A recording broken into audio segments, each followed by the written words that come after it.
నన్ను పంపినవాని చిత్తం నెరవేర్చుటయు, ఆయన పని తుదముట్టించుటయు నాకు ఆహారమై ఉన్నదని చెప్పిన యేసుక్రీస్తు ప్రభు నామములో అందరికీ వందనములు. ఇప్పుడు మనం చదువుకుని ఒక యోహాను సువార్త 4:30-36 వరకు.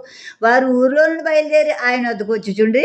ఆలోగా శిష్యులు బోధ కూడా భోజనం చేయమని ఆయన వేడుకుండ్రి. అందుకు ఆయన భుజించుటకు మీకు తెలియని ఆహారం నాకు ఉన్నదని వారితో చెప్పగా, శిష్యులు ఆయన భుజించుటకు ఎవడైనా ఏమైనా తెచ్చినేమో అని ఒకరితో ఒకడు చెప్పుకుంది. యేసు వారిని చూసి, నన్ను పంపినవాని చిత్తం నెరవేర్చుటయు, ఆయన పని తుదముట్టించుటయు నాకు ఆహారమై ఉన్నది. ఇంకా 4 నెలలైన తర్వాత కోతకాలం వచ్చునని మీరు చెప్పుదురు కదా. ఇదిగో మీ కన్నులెత్తి పొలములు చూడుడి, అవి ఇప్పుడే తెల్లబారి కోతకు వచ్చి ఉన్నవని మీతో చెప్పుచున్నాను. విత్తువాడును కోయివాడును కూడా సంతోషించినట్లు కోయివాడు జీతం పుచ్చుకుని నిత్య జీవార్థమైన ఫలములు సమకూర్చుకుంటున్నాడు. ఈ సమరయ స్త్రీ చెప్పిన మాటలను బట్టి ఆ ఊరు వాళ్ళందరూ బయలుదేరి యేసుక్రీస్తు ప్రభు దగ్గరికి వస్తున్నారు.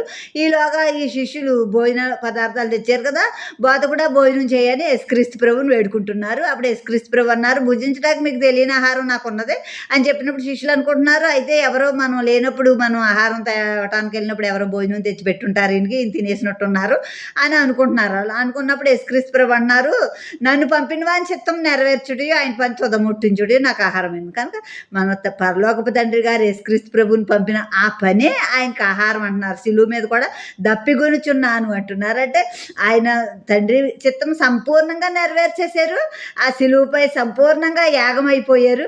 అయినా కూడా ఇంకా దప్పిగొంచున్నాను అంటున్నారు. అంటే ఇంకా దప్పిగొన్న ఆ దప్పిక తీర్చవలసిన బాధ్యత మనదే. కనుక ఆయన ఆకలి దప్పిక తీర్చే బాధ్యత మన మీదే ఉంది. కనుక పరలోక దేవుని చిత్తం నెరవేర్చుడు, ఆయన పనులు చేయటమే అసలైన ఆహారం పానమై ఉండాలి మనకి. నెక్స్ట్ ఇంకా 4 నెలలు అయిన తర్వాత కోతకాలం ఫలానప్పుడు వస్తుందా అని అనుకుంటాం కదా పంటలు వేసాక. అలాగే ఇప్పుడే వచ్చేసింది కోతకాలం, కనుక మీరు కన్నులెత్తి చూడండి అని చెప్తున్నారు. అంటే ఇంకా తర్వాత సమయం ఉంది, తర్వాత విత్తనాలు ఇత్తుదాం, అదే సువార్త వాక్యమని విత్తనాలు ఇత్తుదాం అది కాదు. ఎప్పుడు దేవుడు పిలిచారో, ఎప్పుడు మనల్ని ప్రోత్సాహపరిచినట్లు మనకు అనిపిస్తుందో అప్పుడే ఈ సువార్త విత్తనాలు విత్తాలి. ఒక రోజున పంట కొయ్యాలి. ఇప్పుడు నిత్య జీవార్థమైన ఫలములు అంటే ఈ చెప్పాలంటే ఆత్మలు, ఇవన్నీ ఆత్మలు పంట కోయాలి. కోసినప్పుడు పరలోక రాజ్యంలోనే వాటికి తగిన ప్రతిఫలం పరలోక రాజ్యానికి అనేక మందిని పంటగా మనం చేర్చినప్పుడు పరలోక రాజ్యంలో తండ్రి గారితో, యేసుక్రీస్తు ప్రభు గారితో మనకు మెప్పు కలుగుతుంది. ఇత్తువాడును కోయివాడు ఒకడు, ఇత్తువాడు ఒకడు కోయివాడు ఒకడు అని